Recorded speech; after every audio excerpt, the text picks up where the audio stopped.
Yan ay mga key levels po na babantayan kung kayo ay may hawak na Toy Bits. Ito yung recent rally niya ha. Ito po yan ha. Measured move ng recent rally. Around 127. 125 is a psychological number din ha. Okay? So something to watch out for. Psychological number din kasi yung 125. Ito yung biniyak niya. Ito yung sabi natin, di ba, na na August 31, supposedly, yung halos dulo nito. Pero biniyak niya ng maaga, similar to this triangle, biniyak niya rin ng maaga. Supposedly, August 2 yung biyak.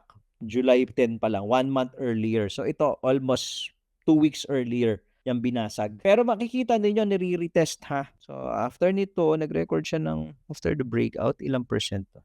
10% after the breakout. Ulitin ba natin yan? Kung 10% after the breakout. Ayun, sakto dun, oh. 136 sa 1. Ito.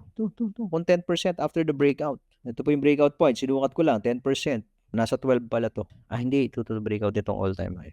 More or less dito, 136.